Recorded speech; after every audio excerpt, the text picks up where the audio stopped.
Conor Benn, thanks for coming down, brother. Really appreciate Pleasure, it. man. Really appreciate it. It's crazy. I was thinking before you came, I was thinking, I'm a huge fan now. And I say now, yeah, because like, I have to be honest with you. I think early, I I was remember. like, yeah, you remember. I Yeah, she remember. pulled me up about this. I Actually. did, It's funny. yeah. I was Pulled going me to pull you about up this. again today. Early, I was like, I'm not sure. I'm not sure. Now, fully convinced. Fully. I was having a debate with someone the other day and was talking, and we'll probably talk about Avanesian sometime in this. Yeah. But I was thinking, chuck him in with him right now. Like, whereas before I was like, I'm not sure, Avanesian. Now I was like, chuck him in right now with Avanesian. So you've converted me in the last 12 to 18 months. Well done. It's Thank not you. easy to convert me. I bet. You strike me as that sort of guy.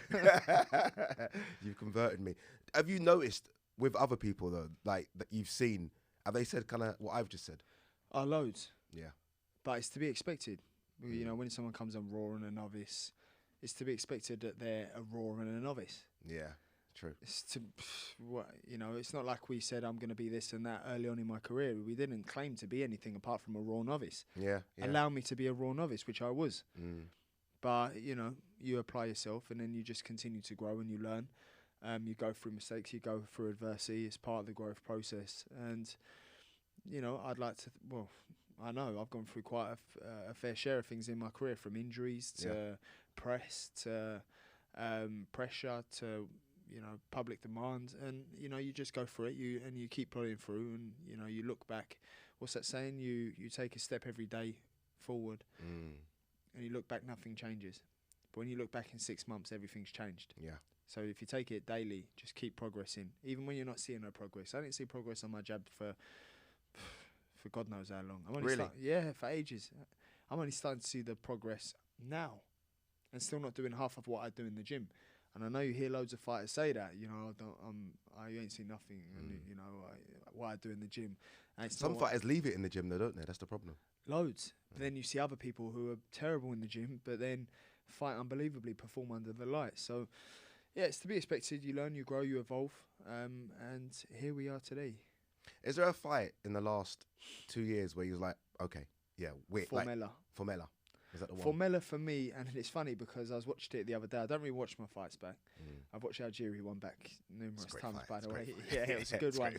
But I don't normally watch my fights back, and the Formella fight for me was the fight where I thought, oh my word, I just can beat him more convincingly than Sean Porter. So I was like, maybe I am good. That I think, and then I was telling my wife, maybe a few days ago, I was like, it was only a few days ago, and I told Tony, I realised I ain't going back to scaffolding. Really? Yeah, it was only like the Formella fight that I realised that I'm not going back to a normal job. It's funny because for me it was that Formella fight where I was like, okay, because look, everyone saw him fight Sean Porter. Yeah. And I was like, oh, he's fighting Sean Porter. Yeah. And Sean Porter couldn't get rid of him. What are they doing? Why are they doing this to Conor? This might be a step too hard. Yeah. It wasn't just the fight though for me, and I've said this about you to a lot of people, it was the after as well. The way you cut that promo. And I think that's, for me, I'm all about it. Which promo? The one where, I sleep in silk sheets. Oh, so yeah. I was like, you know what? The heated Range Rover seats. Yeah. I was like, I'm sold. I'm sold. Take my money. Whatever he's selling, I'm buying right now. Because for me, it's about doing all that. Yeah. Like, there's one thing, look, you've got the name, and some people might say he's got the name. He doesn't need to do that. So I'm like, Conor's got the name, and he's still doing that. He's still selling fights like that. And I was like, you know what? He can box. We all see it now. Plus, he can sell a fight. Eddie Hearn must have been licking his lips after that performance. Do you know what it is most fighters forget marketing is just as important as fighting. If you want to maximise your earning potential, which not a lot of fighters do, I'd say it's minimal. I'd say 10% of fighters maximise their full potential earnings. They find a market, they capitalise on it, they get paid. Yeah. Double what any other person's getting paid. Not because they're better, not because of anything apart from marketing. And that's what people don't get. But what they need to remember, these fighters, is no one's going to promote you like yourself. If you're relying on managers, promotional teams, agents to promote, no one's going to sell you like you. So you sell yourself. You have a small window in a press conference. You have a small window in an interview for people to really catch something from that interview. And whatever people take away from that 15 minutes may not be who you are. Thankfully, I am who I am, on and off camera. But if you do need to find that, find it, capitalise on it, maximise your earning potentials. And that's why thankfully, it's who I am. I am I do sell myself. It's just the way I am. But it's so important because the fighting is just as much as the talking if you want to get paid. Where did the Conor Benn TV idea come from? I love that. I'm obsessed with it, by the way. You haven't done a show for like a month. What's going on? It's so can funny. Can we have some more content, please? It's so funny. Do you know what? CBTV was just something because again, as I talk about the 15-minute windows in an interview, at best, that people don't get to really see who I am. So from an interview, they may take away he's an arrogant. You can swear, it's fine. An arrogant prick. Yeah. You know the way he spoke there is comes across a bit of a dick, stuck up. And it could be for that 15 minutes. At best 15, 10 minutes, 5 minutes even. I may say the wrong word, but to see me on a day-to-day, what I'm like with my family, what I'm like at home, what I'm like in training, my perspective on things that were going on in the world at that certain time, that's what CBTV was, because I felt like people didn't know me, but they knew me from 10-minute interviews where I may be hyped up. Yeah. Where someone may have just come and told me, yeah, Con, your opponent's looking really good. He's going to iron you out. Well, of course, my next interview, I'm going to be aggy and revved up. Yeah. As soon as that guy mentions his name, of course I'm going to be aggy. Yeah. Of course I'm going to be pissed off. But people don't see that. Yeah. Do you know what I mean? Or, I could have had an argument with my missus about going on holiday with the lads. What, you think I'm going to be happy in an interview? Yeah. Or I could be. Do you know what I mean? Yeah. So there's all that. No one understands the backstory behind it all. Or what may have happened prior to the interview. I'm just on display. The public don't care about me. All they do is, want to televise my pain. Do you know what I mean? They don't care. So that's that. So the CBTV comes, listen, you guys, you want to meet my two dogs. The journey one with the house, the journey one with the pregnancy, etc., etc., etc. So I love them all. I love the car ones. I love them all. The watch ones. I love them all. Ones. It's all. It will resume. Yeah. But I just wanted some time off. Yeah. And look, I think like you need it, if I'm honest with you, because I feel like you are doing loads of bits everywhere as well sometimes. And I always feel like, when does Conor Benn get to relax? I was watching your Insta stories of you being in Dubai, and I was like, okay, he's going to relax. And then I'm seeing you out jogging and doing good numbers and good runs. Do you ever get a time where you just switch off completely? I don't know if I can, because if I switch off, what's the word I'm looking for? It's not a good thing for me to switch off. Okay. It's not a good idea. Because as I get older, I realise why my dad trains twice a day and trains like a lunatic. He'll wrap his hands, shadow box for 2 hours, not punch, nothing, but I'm like, why did you just wrap your hands? But he does this all the time. It's just routine, it's habit. Is it like almost like the devil likes idle minds type thing, where you could go that way if you don't stick that way? Most definitely. And I know Tyson Fury's come out and, you know, and I say mental health because it really is a thing. But I never thought I had mental health. 2-3 years ago. It's only as of recent I've noticed that training. I need training. Yeah. I need to train. I need a date because, and then I think to myself, well, what am I going to be like when I retire? And yeah, exactly. Well, highly likely I'll be like my dad. Do you know what I mean? Which is fine, but he trains like a lunatic. He trains harder than most fighters these days. Yeah. And it's the way he is. But I know I need training for my own sanity. So me switching off ain't no good. Is that why you're so like regimented? Like, even when I watched again the Conor Benn TV and you're writing down your runs, what you've had for food. Oh yeah. The calories, all this, all that. Is that why you're so regimented with it? Yeah, I am. Like, I'm on it. My diet, my nutrition, what I'm putting it, I weigh it all. I count the calories, the macros. Where's that come from? Who taught you that? I don't know. I think it was after the pain I'd fight. I realised I needed to brush up. Yeah, I needed to brush up on everything, you know, because I wasn't living the way I was supposed to. You know, and then you got to remember then, you know, there's my personal life. Yeah. Like, I'm far from perfect. Like, I mean, I've made enough mistakes to last me a lifetime. And I mean that. Do you know what I mean? And obviously, you know, it would be easier if my family were here. Yeah. But, you know, there's been decisions I'm not proud of, but then there's decisions I am really proud of. And then I realise it's part of the process, it's part of life, it's part of learning, you grow. And, you know, and it's my life as well as boxing. You know, they come hand in hand. A happy fighter is a dangerous fighter. Yeah. You know, they say. So, we move, man. Do you feel like being a family man has helped you now? Like some people talk about maybe that ferociousness isn't there when you're a dad and you're a husband and you got that, or do you feel like no, it's helped? No. So when people say, do I fight for my family now? No, I'm selfish because I don't have to fight to put food on the table. Yeah, I don't really. So what? I'm risking my life.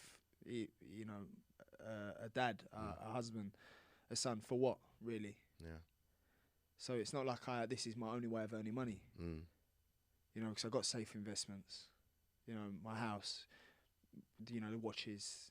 You've got other investments. I've got other forms of income. I don't just solely rely on fighting. But I love to fight. Yeah. What is it then? I just love to fight, and obviously the money's good in boxing. Of course, you know, we're prize fighters at the end of the day, but should be getting better for you soon as well. They're pretty good at the minute. And we've heard they say, don't they? Yeah, that's what they say. So, no, it's true. Yeah. So, you know, I can't really say. I just love to fight. I love the challenge. I love another man thinking he's better than me. I love the thrill. I love and I never used to. It used to be really daunting on me. It used to. I don't even know how to say it. It's like a little dog a puppy going to, you know, fight a big dog. That's sort of what I could describe my career was like early on. Yeah. In terms of my head, I may have fought different. I may have fought like, yeah, I'm an absolute savage. Like I'm a guy in there and like, I'm going flight mode. Like I'm in there. I do what needs to be done. But there was fear going into the ring. Oh, of course. Yeah. Fear. There was like, bro, when you walk out to an O2 Arena, 20,000, and you know my last fight was a year ago as an amateur in a shed. Yeah. What, you're telling me what? I'm going to go out there and just be like, yeah, let's have it. Let's take on the world. Nah, I wasn't. I was a young kid. Yeah. And looking back at pictures, I went to Eddie. Look, talk about being thrown to the wolves and all that. Honestly, I was looking at some of your interviews from 2016, and I was like, look how young he looks. I was a kid. Forget that. And I feel bad that I was like watching it thinking, I don't know. I'm not kid. quite sure about him, you know. Yeah. He looked like a kid. Well, I was. Yeah. I was a kid. And then it's funny because in 5 years' time, we'll look back now and go, still a kid. Yeah, it's true. Do you know what I mean? Yeah. So, but then it was relevant to the time. Mm. But I was a young kid, just, you know, earning that violent money, that blood money, so to speak. Because you got to remember the upbringing I've had. No, I mean, the upbringing I had, like, I can't even say it don't get much better than the upbringing I had. Mm. Do you know what I mean? There was a lot of stuff going on, but it's like maybe not the best upbringing in terms of emotionally. Like there was a lot going on in my life. Yeah. You know, in terms of family, etc. But financially, privilege, you can't get much better than that. What was it like in Spain? You mentioned the upbringing. What was that like living out there? It was lovely. Yeah? Yeah. I mean, don't get me wrong. I mean, we could go on. We'll be here for hours. Yeah. I went to really. Depends what that's. The question's a big question. Yeah. Was it a fun upbringing? Did you? No. The upbringing weren't good for me. Nah, it was terrible. You know, yeah, I'd say it's quite traumatic. You know, when you think your dad's your hero. Yeah. And obviously, me and my dad was closest now than we've ever been. He come and stays with me for 4 months, and you know, 2 big alpha males in my house. That must be crazy, by the way. That must be crazy in itself. See, this house I'm viewing at buying, which put an offer in today, by the way, so fingers crossed. Fingers crossed for you. Yeah. It's got an annex. That's his. That's yours. There. You ain't coming. That's it. I'm going to build up a little fence so you can stay in his little annex. No, it's a pleasure having my dad over. But yeah, we went through a lot of stuff, me and my dad. Yeah. We didn't get on for ages. The school I was in was really religious. That was traumatic. It was like a cult. It was an absolute horrible school. Like that done me a lot of damage. And then when I come back here to England was where I had to undo the damage through help. Because it was, it was just, they weren't a good upbringing. So you went from Spain to Australia. Then, yeah? And that's where the boxing started? That was where the boxing started. Was there any like kickback? Like, no, you're not doing it. No chance. I don't even know how it happened. Yeah, really? I don't even know how it happened. I just thought, I'll have a couple fights. Yeah. Had about 20 odd. But I've boxed from 17 to 18. Yeah. I had all my amateur fights in the year, which were like just in bingo halls, in sheds. Like it wasn't nothing serious. 17 to 18, 22 amateur fights. 18 to 19, I say I wasn't a good boy. Yeah. Like I got in trouble, so I couldn't box or do anything. From 18 to 19, I moved back to England. Yeah, I had my debut, and that was it. So I had 20 amateur fights in 1 year, 17 to 18. 18 to 19, I couldn't fight, and then 19. It's crazy, like 22 amateur fights. I think I read. Yeah. You box like you've had 100 amateur fights. Now I think that's the biggest compliment I can give you, especially when I've watched the Algeria fight back maybe about 15 times. I know it's telling someone wrong in that. Nothing wrong. No, I think I did. What? Yeah. Nah. Do you not think? think? It was perfect. It was perfect. Even that bit. I'll take that from you. Take it. Yeah. Even the bit where you went down really low. Yeah. I call it the Canelo thing. Even it's not like Canelo invented it, but Pernell Whitaker. And I was like, I didn't know he had this in the locker. Yeah. Honestly, I remember being ringside thinking, this is impressive stuff. And then to stop it the way you stopped it, I was like, and that's why I had to go back and look at how many amateur fights did he have, because you boxed like a seasoned amateur there. And it's so good to hear, because do you know what? I couldn't make it up. Everything fell into place perfectly for this to be where I am. Yeah. So what happened was I come to England when I was 19. Yeah. I stayed training with Ricky Hatton for a bit. I then come to London. I forgot about that. It was Ricky. I went to train with Ricky Hatton, done a little bit of training with him. Come down to London, and Tony and my dad and my mum. Tony met my mum before she used to know my dad. Okay. So this was back in the day. Tony used to let my mum in the clubs and all that, and my dad's, and it was all just mad that they wanted to re-link while they was here. And then they said if I want to come down and spar Top Prospect, who, by the way, is probably still the hardest puncher I've sparred today. I'm not going to say. Oh, I was going to ask. Say it after. And then I hit him with a double jab right hand. I've never put anyone down in my life. Ever. Like, never, yeah. In any spars or fights. Oh, but this time, I'm at the Matchroom gym. I put a guy down. Like, weird. Yeah. And then Tony and Eddie were like, yeah, you're on the next stage, Bill. I was like, sweet. Crazy. Never put anyone down before in my life, though. That's the weird thing. Was there any, like, question marks about you turning pro? Was it always the case of, as soon as I come to England, we're doing it, we're turning pro? No, my dad wanted me to stay amateur for 2 years, do the ABAs, go to the Olympics, etc. So that's what I'm saying. So, and then Kevin Mitchell had to beg my dad to let me turn pro. Tony wanted me to turn pro. Eddie obviously wanted me to turn pro. Course. And then I look back at it and I think I was so not ready to turn pro. I was so not ready. Was there like a massive conscious effort for your dad not to be super involved early? No, he just didn't. My dad don't really care about boxing. He cares, or like, I don't think he really cares about the boxing. Yeah. I think he cares about me. Because I've always had battles. I've always had demons that I've had to deal with. Yeah. I always said I'd never be like my dad. When I said to my dad, and he never forgets it, and he always brings it up. I went to him in the car once. I went, I'm never going to be like you. It's funny because you're both so similar. I find you both like... No, honestly. I know, but what I realise is as I'm getting older, it's almost parallel. And then I try and talk with him, and he'd be like, he'd be going mad at me. I'm thinking, mate, that is the pot calling the kettle black. How can you say anything apart from, yes, son, I understand. No, none of that. I asked that question about him being around early because I remember, again, watching you do those interviews by yourself, young. Yeah. I remember that one in particular with Chris Eubank Sr. And him attacking you a little bit, and then you, to be fair, giving it back as well. And I remember looking at, obviously, Eubanks, and they had that little, which I thought was over the top, but they had that relationship for ages until they finally split a couple of years ago. Whereas you, it was always just you from the get-go by yourself. Obviously, Tony there as well. My dad trusted Tony. That's what it is, isn't it? He trusts Tony. Yeah. Confides in Tony. I confide in Tony. I think Tony could lead me into battle blind. Yeah. And tell me where to shoot. And all I got to do is make sure I'm a sharp shooter. That's the only way I can... Underrated trainer, Tony. Mate, it's mental. Underrated. I think it's because he doesn't talk. Like you get trainers that talk. He's getting there when he starts to talk now. But he's like, he don't care about all the clout. Yeah. Or about going to shows and, showing face and seeing everyone. He don't care. He goes to the gym, does his work, puts over, graveyard shifts in with me, like early, late, PM. He puts graveyard shifts in for me, so that's why I progressed the way I have. Because if I had a trainer who was, half-assed or not, it would show in me, in my style, in the way I fight. But it don't, because that's not the way Tony is. He's had to apply himself as much as I have. My dad sees that. My dad trusts it. He's gone, yeah, Tone, I trust you, my boy. And you see me level up every single time. So there's no ceiling so far as to how far me and Tony can go. Yeah.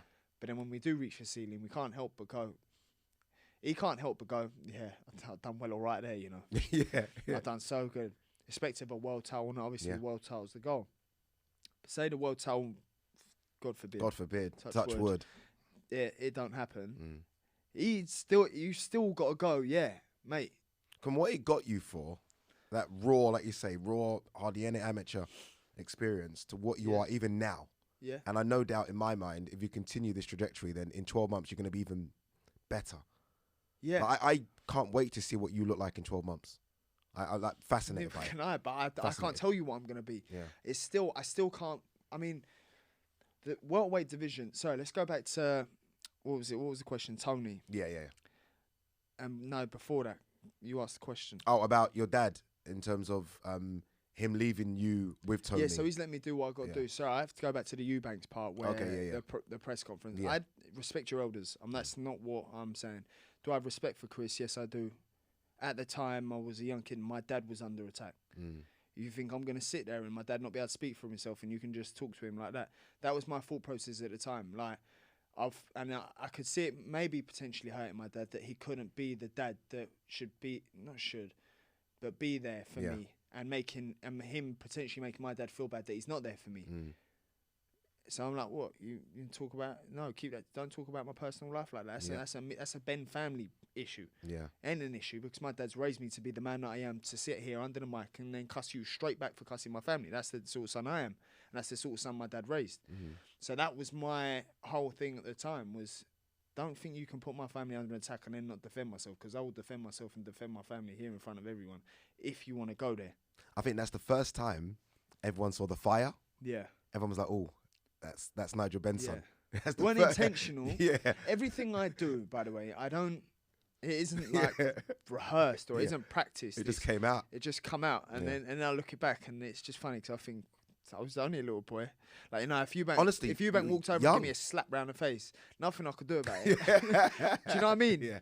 So it's just funny. But anyway, that was my... I think you gained a lot of respect from doing that. Do you think so? Yeah, I think a lot of people's like, for him to be that young, and again, you're talking Chris Eubank Senior here, experienced, respected, but for you to kind of say, no, we're not accepting this. Yeah. You're not going to talk about my dad because he's not here. Because if he was here, you probably wouldn't be saying things like that. So kick off and then you'd have Ben Eubank free. Yeah. Which we all wanted, by the way.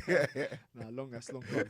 Let's forget that. But yeah, so when you look at progress of career, it's not all my doing. I can only say I can apply myself as a soldier would under his commander. Yeah. And that's how it stands with me and Tony.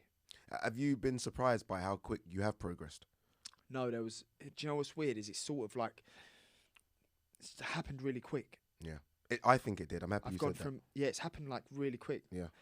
I've gone from being really shit to really good. In a matter of... I wouldn't say really shit. No, you would. You've definitely... I wouldn't say really shit. Shit then. No, just average. average to really good though, but to really good. Yeah, but I don't know where it feels weird swearing in interviews, by the way. You can say whatever you want on this channel. No, because it's like raw. Raw. So you're like, I'm loving this. Yeah. No, what it is I feel like there's light bulb moments for me. I feel like there's it's like it sort of goes bing and I got it. So when I'm learning, okay, I get what you mean. Yeah, like it can just happen. Yes, it registers. And it's really weird because I was working on a lot of things before the Algeria fight in terms of footwork after the Granados fight. I don't know how closely you watched the fight back with Algeria. Yeah. The small steps I'd done in the fight, which I didn't even notice until Tony said, look what you've done there. Look what you've done closing the gaps in the distance? Or? Locking him off to the right, so my right. Yeah. Otherwise, he can just keep firing the jab coming round to the left, which he done against Pacquiao. Bloody hell. But if you watch the whole fight, and we're working on this religiously, like, to the point where I got sick of hearing it. But in the fight, I didn't even do it. I didn't even think about it. I just done it. It just happened. It just happened. So I was cutting off the ring to the right. So even though there's he just wouldn't go that way. Therefore, he can't keep pinging the jab and keep pinging my head off with the jab moving round. And then you finally corner him onto the ropes. Hence the 1-2. Beautiful. So all them things it could have been a 1-2-3, but you stopped yourself. Well, we was looking at a 1-2-3-4. Okay. Yeah. So as he was going down, I was like, ooh. So the whole camp was working on 1-2 left hook right hand to finish him off, tee him off on the ropes. But that's like that's a silly comment I've thrown out numerous times in sparring, and mate, you know, people go over. Yeah. Like it's a lovely thing. So I will be putting that into practice next fight. But all the little things like that, the feints, the jabs, the head movement, the bobbing and weaving, you know, because there's so many fighters who just so textbook. It's like, you know, watching them, they're so good to. Can't say so good to watch. Let me rephrase that. Yeah. Terrible to watch. Yeah. But so good to watch at the same time. Okay. You know, like they're boring, but they're so good. Okay, I get it. And I used to be envious, would be the right word, envious of the way they fought. But then I realised... Well, just because of how technically good they are. Yeah. But then I don't like watching it. Would you like not watch someone like a Lomachenko? Would you watch someone like that? I mean, he's gifted, but I mean, I'm talking like Rigondeaux gifted. Yeah. Great fighters. Usyk gifted. Very gifted. I'm talking more like... See, they can still bang someone out. 100%. Do you know what I mean? So they've still got that little bit of, I can knock you out cold because you don't see the punch. And I've got enough power there to do so. Yeah. It's the ones that can't punch, and I'm just like, nah, not watching this. Yeah. I'll turn it off. Yeah, I'll yeah, watch yeah. couples come down with me and they put the boxing back on. Seriously, I love couples come down with me. And Tipping Point, and then Celebs Go Dating. Is that you, yeah? I think so, yeah. Is that you? No, Okay. I'm like that. I like that corny programs. Would you ever go on that? What? Celebs Go Dating? Do you want to ask Vic? Vic They've would asked me it, to would go on she? that. They've asked me to go on it. And what you said no? It Vic. was decent money as well. I said, Vic, we'll split 50-50. And she said no. She said no, bruv. Oh, Yeah, exactly. nice. So, you know, Nice. I didn't fancy coming home to some divorce papers. Yeah, Do you know what I mean? yeah. So, but yeah, so no, I've got asked to go on that. A few reality shows, actually. Money's good. But it's like I'm at a stage in my career where can't be afford to wasting time. We go to the British title. The British title is something I would have loved to have had. Because I felt like, I know we talk about Algeria and all that, setting my own path and all that. See, getting that British title, I do feel now disconnected. Do you? No, I don't. That's a No, lie. there must be a little bit of it. No, though, there because they're not at all. No, there isn't. I take that. No, I just the completely take title. that. So not the fight. So not the I don't feel like Mickelson or Congo, but just the title, What title? the British title. Oh yeah, forget who. Yeah, got forget it. the name. Forget Just the to name. have They're it. just Yeah. to have the title. But I was gonna say, no, I don't feel disconnected from the name. I'm not Nigel Benn's son. That's facts. I'm definitely Conor Benn. Yeah. But I'm still. I can't say any shadow. I can't even say that. I don't know. I'm still connected to whoever I'm talking to, whoever the demographic is, whoever They're I'm gonna talking say, to. yeah. Whether I may be Nigel Benn's son to some people, but majority of the people, I think I'm Conor Benn. Yeah. Well, 9 times out of 10 anyway. But the British title was something I really wanted. But as I was going to say about the reality shows, I feel like this ain't the time to be wasting time. So the British title didn't get made. I didn't skip the British, by the way. I didn't want to skip the British. I didn't want to at all. And then when you see Echo fight Chris Jenkins for the British title, I just thought, mate, I would have absolutely poleaxed. I was there for that fight as well. Yeah, but Warren knew what he was doing. So let's make Echo so the title stays with him. He knew what he was doing, but I wasn't going to waste 6-7 months waiting around for it. Yeah. So, you know, that goes back to the reality show. Now's not the time to be wasted. You know, if it don't happen, it don't happen. If it ain't for me, it won't pass me. And if it is for me, you know, I'll have it. Will you be upset if by the end of the year you're not fighting for a world title? Listen, anything from me is a blessing.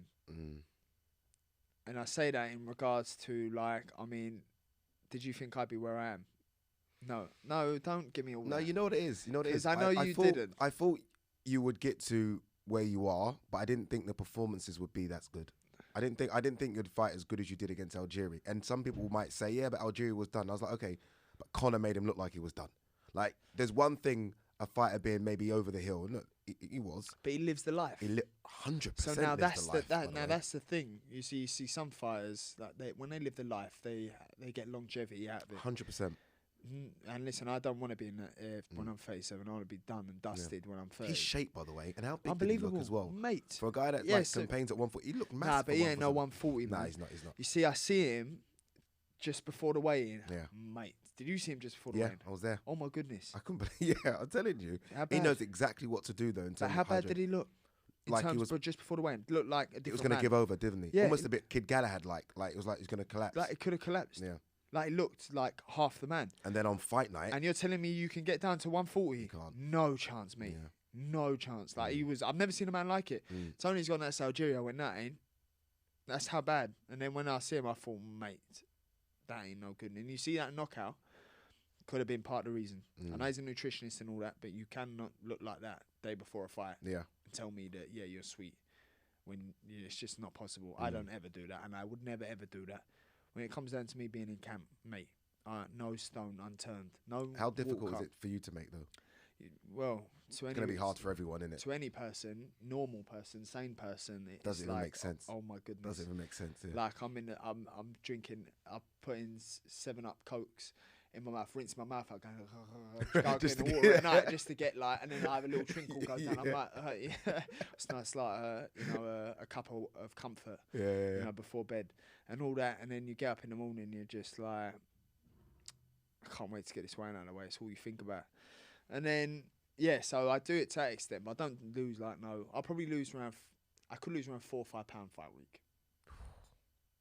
Did you just go core? Mate, even that sounds crazy to me. Oh, mate. Especially because I see you in the lead up to a fight. So I'm looking at you thinking, where is the 4 or 5 pound that needs to come off? Mate, you look at me now and you think, where's the 4 or 5 pounds? Yeah, where's it? Yeah. Do you know what I mean? But I'm about a stone over my fighting weight now. Yeah. So I think to myself, how do I do it? Is this good? What do you mean? Like to be a stone over right now? Oh, yeah, that's blinding. Good. That's so good. Yeah. Oh, my goodness. Yeah, that's good, man. See, some fighters. No, I've seen some. We've seen some. Look at Kel. Every time I see Kel or Billy Joe Saunders or Josh, exactly. Like, massive. Mate, like you can't be doing that. And that's part of the reason why I cut out meat. I love meat, by the way. Like, good bit of steak and all that. But I've cut out meat for the simple fact, again, you make sacrifices to get ahead and all that. The health benefits, I'm not even going to go on this one, you know, like, because this is another whole talk. No, go on. Let me hear. No, I know, but what I'm saying is you know, like all the vegans. Oh, no, don't, because yeah, long thing, innit? Yeah. So, no, but I've gone pescatarian and I've noticed my weight is so much more manageable. Eating fish instead of You feel meat. as strong, though?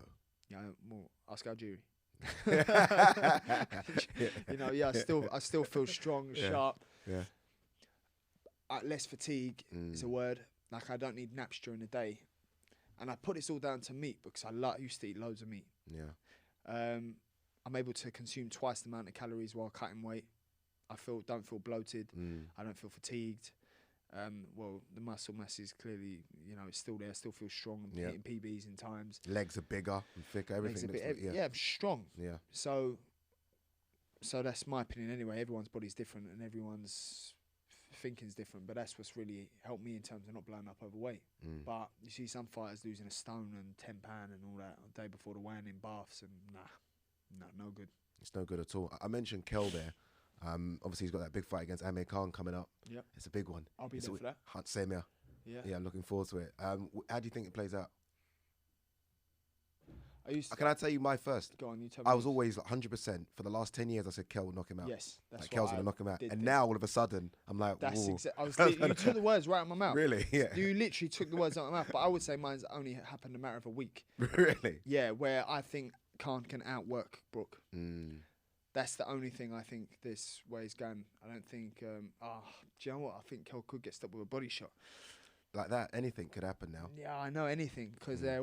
I can't say they're fragile old men. No, they're both deteriorated at the same time. Yeah. Let's be honest. Yeah. Yeah, they're not. But then again, the first thing to go is your punch resistance. Do you know what I mean? So it's like Kel never had a great chin anyway. So when your punch resistance starts going, but then as Kel got the timing, I don't think Kel's got the accuracy in it. It's still it's the same 50-50 fight it was 10 years ago, except the quality maybe have dropped. Yeah. But it's still both the same fighters, but the quality from both has dropped. So it's still the same fight, if you know what I'm saying. Yeah. You won't see the best of them both, but you're still going to see a 50-50 fight. You and Kel have obviously got a relationship, I think it's fair to say, whereas you and Khan maybe not so. Would you fight either? Of course I would. Yeah? Yeah, but I hate talking about these things because it's not going to happen. Highly likely not. Highly unlikely, innit? Yes, and then obviously you got Broner, and people talk Broner. I'm just like, no point even mentioning his name because he's too busy on OnlyFans. So let him crack on. You know, he wants warm up fights, and you got. I'm just not even. It's just frustrating. Is it for you as well? Because obviously for us fans, we always talk about it. Like, this is so annoying, but for you as a fighter, it must be like, oh, come on, man. Yeah, it is. But then again, when I'm talking Mikey Garcia, Danny Garcia, and then they go to me. Maurice Hooker again. Well, not Mikey Garcia or Danny Garcia. Still a hard fight, but when you're going, I want like the top ones. Yeah, I want the top dogs, and then Eddie may go, but you know, we've got time for that, and I'm like, well, who do you think I am then? What do you think I am then? What, you think I can't beat? And then the door just opens to all that. You know what? To be fair though, I love the Morris Hooker one. You love the Morris Hooker fight? Do you? I love it. Yeah, I can't lie to you. Like, if that's the one, then fingers crossed. Look, that's what we're kind of hearing. It could be. I love it. I think near done. I think it's perfect. Yeah, yeah. Because I've always said, like, let's see. Because look, Morris Hooker, former world champion at 140. Yeah. He's only lost to Ramirez and Virgil Ortiz. Yeah. Everyone's super high on Virgil. Yeah, very. So if Virgil can fight him 2 fights ago, then why can't Conor? There's always going to be some doubters. There's always something. When I fought Vargas, it was right for Virgil Ortiz to fight him just for me with a massive amateur pedigree. Granados, you know, he was, I don't even talk about him, delusional geezer. Very delusional, and then you've got, who else is Sebastian Formella. It's right for all them to fight. Sean Paul. Shoot as hell now. It's definitely okay for me to fight. I was saying this. I was like, you guys either think that Conor's ready for world titles now because you're so upset of it being a Morris Hooker or it's the complete opposite and he's not good enough. What is it? Because I said Morris Hooker's perfect for him right now, and then I was like, oh, and I was like, no, it's the perfect opponent. Yeah. He'll come thinking he's gonna win. Well, the way he's carrying on with negotiations don't strike me as he thinks he's going to win. That must be annoying as well. Yeah, because it's like when you see that side of things. It's like he can't make 140, by the way. No chance. 140 is done, finished, dead. You know, he's gone. I think I'm going back down to 140. Made 2 offers, turned them down. Oh, you know, and then what he's doing. He's just playing hardball. Yeah, that's fine, but to what cost? Because then we had another name ready to go. Do you know what I mean? There's another name there ready to go whenever. So let me know, because I don't care. I'll fight the other guy. Yeah. You know, and you just missed out. Yeah. And that's the way I look at things. Hopefully, though, it gets announced soon. Hopefully. Fingers crossed. Hopefully, man. Yeah, fingers crossed. Never know until it's signed on the dotted line. Indeed. In terms of how the year plays out, look, you never want to look past an opponent, but you're looking at 2 fights this year, 3 fights? 3, man. 3. Yeah, and here. Yeah. Here. All here. Yeah, if it was my perfect plan, obviously we wanted a big fight for April. Yeah. End of April 23rd, I'm hearing. But then obviously you got Brown who wants a warm-up fight. You got Brook Khan fighting. You got Keith Thurman fighting. Those are the 3 names we're looking at. Good ones. That would excite people. Well, see, when people hear those linked. Now that's what we wanted for 23rd, but they're all fighting. So April 23rd, got Maurice Hooker, and then either one of them names for summer, big stadium. UGAS, or potentially the belts will be scattered once UGAS and Errol Spencer fall, because I believe Errol Spencer move up. Go up to 154. The belts scattered. I'm top 5 every governing body. If I don't get for Robert Easter, could even sack all them other names off and fight for a world title. Potentially. Listen, I'm not getting ahead of myself. No, go. But but when UGAS is fighting Spence, highly likely Spence is going to win. He's going to vacate all the belts. Top 5 every governing body. You're telling me the best promoter in the world can't tee that up after I get through Maurice Hooker. And then obviously Maurice Hooker is my world title fight as it stands. It's weird because I feel like with Eddie there's this hold Conor back, Eddie, because Conor wants to go. He wants everyone. Well, it's been ages. Yeah, and it must be different. Is it frustrating that he is holding you back? Or is it because trust him, he's done this, he knows what he's doing? I trust them. Because the welterweight division, I mean, as you go into that top 5, it's frightening. Yeah. It's frightening. Let's be honest, there's sharks everywhere. I think I said this when I interviewed you, and I could tell you're still very amped up ringside. And I was like, look, you might ask for Terence Crawford next. I don't know. But there are guys. Obviously, everyone talks about Boots Ennis. Yeah, everyone talks about Virgil Ortiz. Frightened to you. Yeah, for me, you know, I don't know, man. Just men. Just men. Good, capable fighters, but they're men. You know, look, they're men, innit? Yeah. Do you know what I mean? Everyone loses. That's only where I can put it, man. Is they're men. Some punch harder than others. Some are more skilled than others. Some are more this than others. You know, I don't look at a man and go, oh, you know, I don't fancy that. No, I don't think like that. How do you think Mickinson does against Ortiz? I think he has. There's no gauge. It's weird, isn't it? There's no gauge. There's no measuring tool because. You don't go from a Congo and a Ranowski to your biggest wins, who, by the way, have been beat quite like that Congo versus Luther Clay. Yeah. Can't even. That's Congo's biggest win. Then you got Ronowski, who Josh Kelly beat with ease. So then being your biggest wins, to then you talking to me about Virgil. It's crazy, isn't it? Mazza. That's crazy. See me, in my career, is we're not talking about beating, you know, Chris Jenkins or Echo Esmans or McKinskin. Yeah. Not talking about that. You're talking about doing comparisons with world level standard fighters. The Samuel Vargas is. How do I look? It's not how I beat them. It is how I beat them. Actually. But then we can compare it to how Virgil beat him. Virgil beat him, or Khan, or you know, Sebastian Formella, Sean Porter, even Algieri. Yeah. You do the comparisons, and as far as comparisons go, I'm up there with them, if not better. If you want to do comparisons, am I textbook? No. Am I, you know, 1-2 left hook right hand? No. Am I vulnerable? Yes. Do you know what I mean? But you're still vulnerable. I don't see it anymore. I wouldn't be afraid to leave myself vulnerable. Yeah. Which makes me think there will be a stage of the fight where I throw something I probably shouldn't have thrown. I get hit very hard for it. And then it's a case of you and just go to war. And then it's a case of whether I take that or not. Yeah. I can say now, yeah, I'm going to give it. It's not how hard you can hit, but how hard you can get hit, keep moving. Yeah, I'll answer that question when it comes to it, whether I'm sleeping on the floor or you know, whether I'm up for a tear-up. It can go either way, because when you compete with these top dogs, you make a mistake like that, it can cost you the fight. Yeah. Again, we've gone off topic here. But McKinson, it's there's no gauge. Is he awkward? Yeah, but how can you respect someone with one knockout? You cannot respect that fighter. You will not respect that fighter. You're just going to run through him, I don't care how strong you are. Yeah. You still ain't got a concussive punch. You can't, it's not, he goes, yeah, but people don't know how strong I am. Like, I'm strong in there. Proof's in the pudding. And when you start saying, no, I can punch, and you got one knockout at 20 fights, it's a bit half like, all right, what have you been smoking? It's interesting how, and I've tried to get and speak to people in America about it, and Virgil Ortiz hasn't got stick for taking the fight. Whereas I feel like if it was you and the opposite, you would have been destroyed for, do you know what I mean? That's like, guaranteed. Virgil Ortiz considered, I don't know, a top 4, top 5 welterweight right now. Soon pound for pound. Soon pound for pound. And he's taking on a guy who's, like you said, the biggest win is Congo and Ronowski, who's not good at all. Congo, I've never really rated Congo. Ronowski, you know what it is when you talk with confidence, people think, bit of arrogance. No, or I get behind him, or I'll get behind him. You know, like some delusional fighters out there.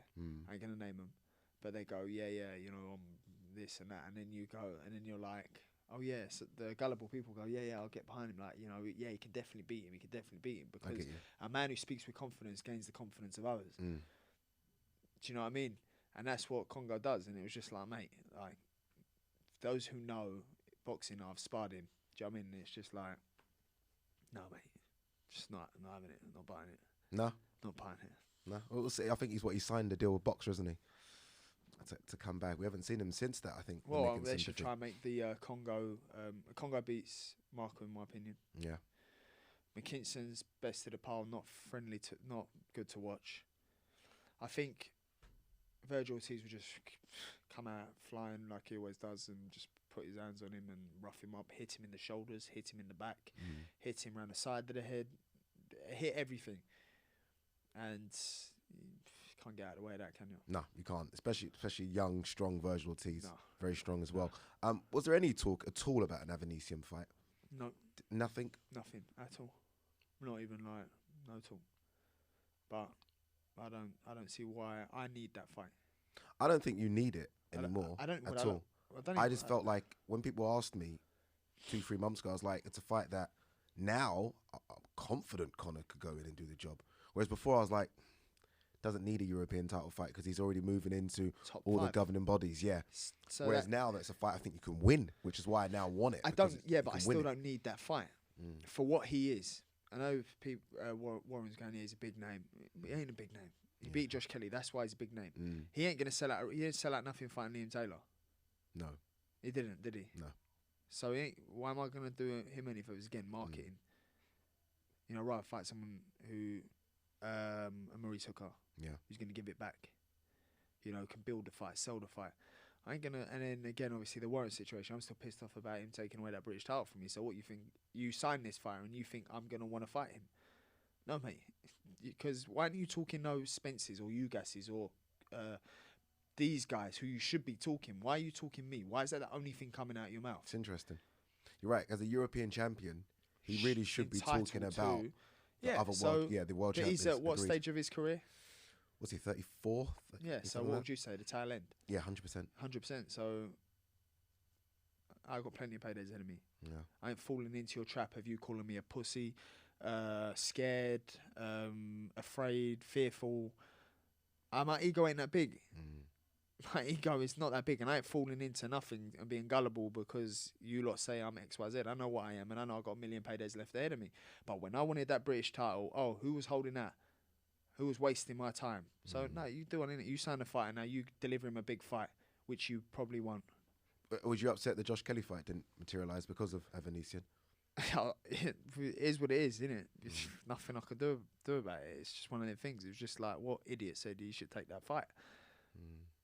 What idiot said, yeah, let's throw you with Evanesian after coming off a draw with Robinson and not looking great against...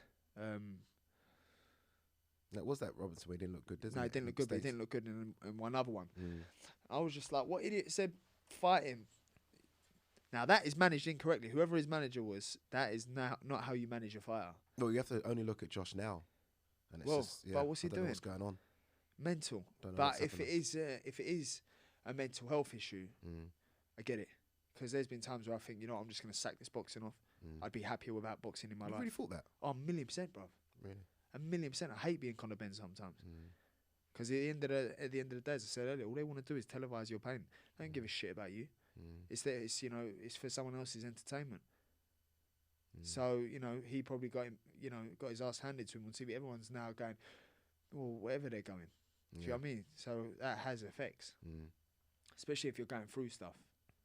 You know, so no one cares about you. And no one cares about Josh Kelly. Yeah. And they say what they say. It has its toll. So, you know, sometimes I think, you know, I'd be better off without boxing. I would. How do you deal with the social media trolls? I don't have social media on my phone, thankfully. Yeah. Have you noticed, like, obviously, especially again in the last 12 to 18 months where I feel like you've really blown up, has it been difficult to kind of get rid of all the people, the hangers-ons? Like, have you got like a tight-knit group, or it's someone trying to control that as well? Like, how difficult is it to kind of keep off the people? It's grim because people don't know they're doing it, but they're doing it. Like, I can't. It's like people don't. It always starts with what they offer me, what they can offer. Yeah. But it's not intentional. So then if I go, no, I'm good, mate. Thanks, sling one. You're rude.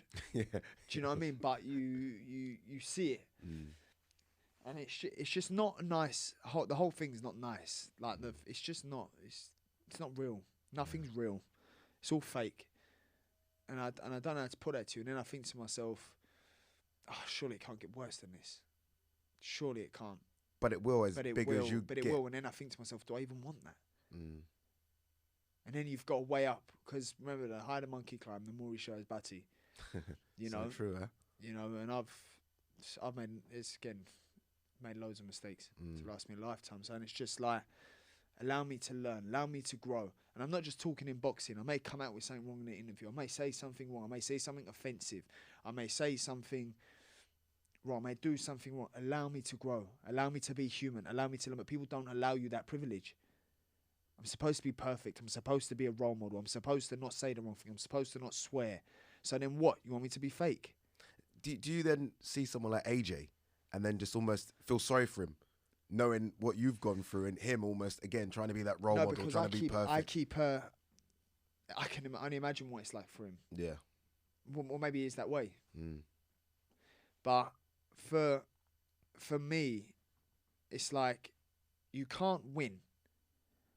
You can't win at all. Yeah.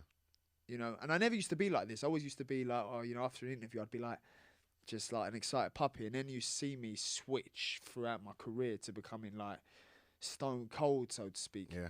And it's not a nice way to be. I'd rather be that excited puppy all day long. But you sort of turn into like an old dog in mentality. And it's just not nice. What do you want me to be? Do you want me to be real, or so you can criticise me, or do you want me to be fake? And then you criticise me for being fake. Which one do you want? And then you sort of think, well, I ain't going to allow you guys the privilege. I will be what I am. Irrespective. Is that the worst thing about being quote unquote famous? Is that like the worst thing? Yeah, it's, oh, mate. So, and I can't even say famous, but. You are famous. I don't know about famous, you know, but being a role model for me is probably the hardest. I know I'm a role model to so many, but it's like I want people to know it's okay to make mistakes.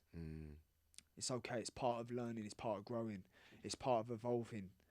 You know, it has to be done. You know, you make mistakes.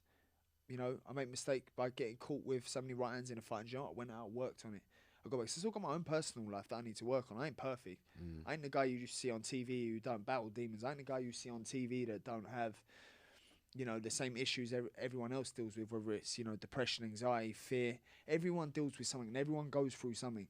Do you know what I mean? Everyone's going through something. You're probably going through something. 100%. Do you know what I mean? Yeah. You're not going to sit here and, you know, talk about it because you're going through it. Do you know what I mean? Everybody goes through something, except, and then again, I say the only thing that's different is my pain's televised.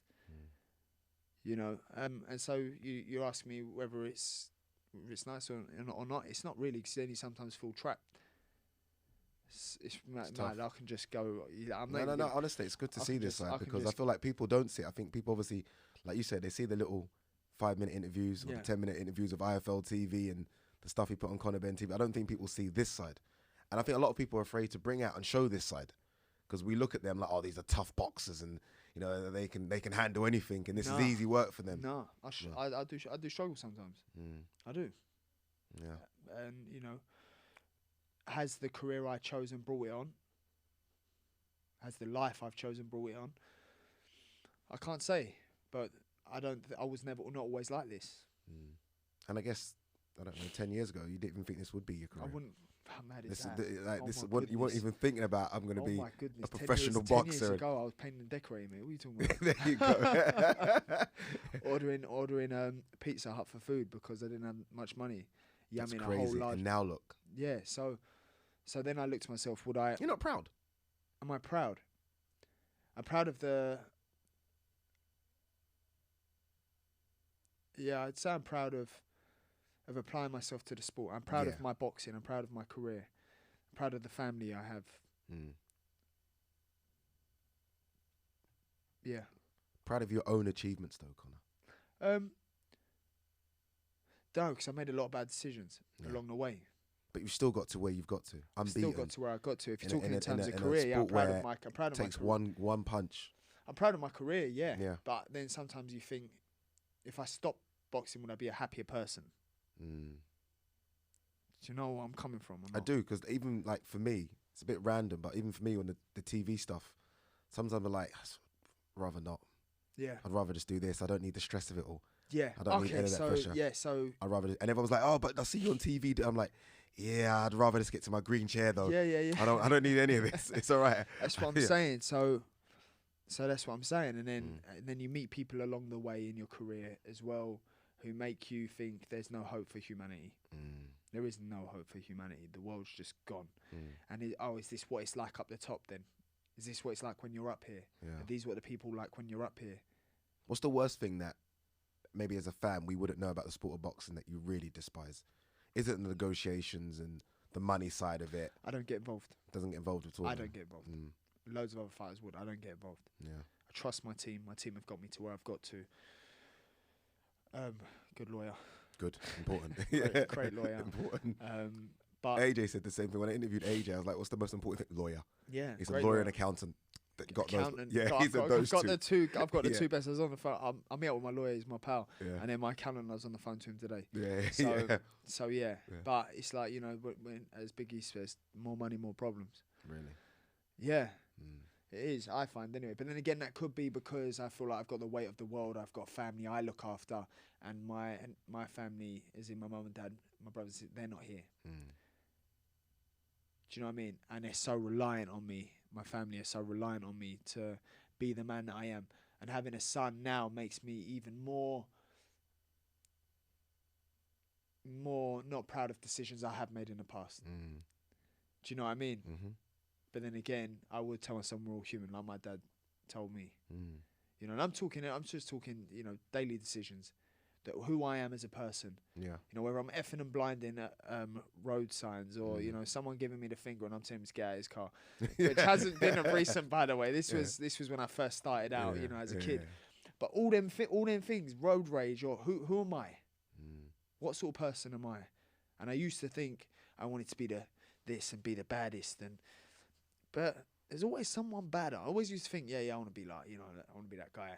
You know, there's always someone badder. Who cares about that even more? No one cares. It's funny though you say that, because I never ever growing up thought there was anyone badder than your dad. Never. Like, I remember growing up. I've seen that man cry loads of times. This is the thing, right? But for me, when I used to see him walk to the ring, I remember thinking, this is Nothing. it. This is the greatest thing in the world. Listen, I had 2 older brothers, and they used to literally grab me. Nigel's on. Let's watch it. And listen, I was like, oh, I've seen incredible. this man cry to kids' films. Yeah. Not even playing, mate. I've seen my dad so emotional all the time, and I'm an emotional guy. Like I wouldn't sound. I'd probably sound worse. No one cares about being bad anymore. Earn your piece, stack it up. That's all that matters. Provide for your family. That's all it's at. Just as we wrap here, what do you do outside boxing? What's your things? Again, I talk about the cars. Came with a nice one now. That'd probably be like my thing. If you're talking spending, bearing in mind, I don't lose no money on my cars. I can see why. That can sell for what you got it for. Probably a bit more. Yeah. So I don't lose money on cars. This ain't like back in, 20, 30 years ago with the Tyson days where, they spunk all his money on cars and, you know, and then he's like, oh, I've got no money. No, no, it ain't like that these days. I'll get what I pay back, if not the same for the car, if not maybe a little bit more in this current climate. Yeah. Watches. I make money on all my watches. Investment pieces. I make money on all my watches. Jeez. Yeah, I was going to say the price, then I'm thinking people will be like, but I buy things that appreciate. Yeah. If I do want to buy a car and I enjoy a car, it's obviously worth it because I enjoy driving it. Yeah. I have my home. I bought my home before I bought my first car. That's the way to do it. And now I'm upgrading my home and I'm keeping this house to let it out. I've got investments. I've got shares in companies. I've got other investments. I've got investments in commodities, physical commodities. So I ain't like... You're smart with it. I ain't here for like... I'm making sure I ain't here for a long time. I ain't going to be here for a long time. I ain't going to fight because I got to fight. I fight because I love to fight, and when I don't love fighting, I'll be like, peace out. It was a good journey. Again, we can just keep flying with you. By the way, it takes a good interview. I don't know how long we've done. Yeah, no, I think we've done an hour. But it takes a good interviewer to get it out of you. Out of me at 8:45. Do you know what I mean? This is like bedtime. I'm just letting you talk. I thought I could tell Conor wants something to talk about, so let him go. I think I don't know what it is, but like you're triggering certain points. Maybe because you're supposed to be on a run at this time. I don't know what you're doing. I don't know what you're doing. I'm supposed to be in bed with a cup of tea. Actually, I'll probably order an Indian as it happens. Oh, hello. That's a bit naughty for you, innit? Yeah, of course it's naughty, but I love it. I love a good old Ruby Murray. You got to treat yourself now and again. Quick one on the heavyweights. Yes. AJ, Usyk, White, Tyson Fury. How do you think this plays out? You think it will be White Fury? I can't see it. You can't see White Fury, can you? I can't see it. No. Because I not being funny, 80-20 split? Nah, mate. Ain't happening. I'm good, thanks. Really? It might, if it was me, I'd be like, what? World title on the line. Nah, yeah, but I think Fury would vacate the world title, surely. Do you not think? I don't know anything. We see Tyson Fury, he just confuses the hell out of me. Just do what he wants. Just does what he wants. He could just wake up one day and think, fuck it, I'm done. Yeah. And it wouldn't even surprise me. Like, he just, don't do it, don't fancy I would, if I was AJ, I'd take the step aside. Let Usyk, and then I've had a few people come up to me and go, he's not a noble man if you don't. Oh, shut up, mate. What's wrong with people? Shut your mouth. Right, you spend 20 quid, weekly on the lottery ticket, no hope, and then you want to talk to me. You got 50 million on the table. Sit down, watch TV, watch two people beat each other up, and you fight the winner. Thick. That's what I'm saying. So I just don't have time for people because people are stupid. I'm scared when it comes to AJ Usyk, though. If he was to fight him again, next, Usyk's a special fighter. That's what it is. Allow him to be a special fighter. Allow AJ to grow. Yeah, exactly. And if he doesn't grow, then he's reached the ceiling of his career, which, by the way, is a pretty good ceiling. It's not a bad ceiling. I said to someone the other day, AJ made fighting in stadiums normal. Yeah, that's not a normal thing to sell. 70 and 80,000 tickets ain't normal. That Tottenham Stadium, helicopters flying at mate. It's like surreal. So no one talked to me about it's just mad. And then I think to myself, even when I get to that level, you're still going to get this shit. And it's just like, I don't know if I can be asked for it. and then I don't even know how he is the way he is, but things wind me up. Things get me going. Yeah, he must just think, fuck it. Like, surely that must have crossed his mind. Like, the way you said to yourself, like, done with boxing. AJ must just wake up and think, I don't need I've got this. 200 million in the bank. I don't need this shit. Rubbish. What do I need this? I don't need it, man. Let me just go and buy an island somewhere and just disappear. Yeah, you know, but then again, that 15 million is generational wealth. Yeah. So what? And I'm going to listen to Tom, Dick and Harry, who's, you know, fixing my plumbing. Who and goes, yeah, he's not a noble man for taking that. It's not being funny, mate, but sorry. You know, but then again, in this day and age, you know, people care what people think. And if you don't, then you're insensitive, and it's just mad, isn't it? You can just go on about it. You can. So potentially, April 23rd, O2 Arena, headlining. Yes. This is exciting. It's a big year. This is potentially. I feel like this is the year. This is it. This is it. This is the year, yeah. This is the exciting year. This is that year. Yeah. It's mad, because I never thought this year would come, but this is that year. Every year, I never used to look forward to New Year's, ever, because I always feared of what the year presented. In terms of every year for me has been so good that this is going to be the year where it's all going to go wrong. That's how I used to think. It won't go wrong. Well, it hasn't been so far, so. It won't go wrong. It's going to be a good year, Conor. Appreciate you coming down, my man. Pleasure, man. Thank you. Thank you very much.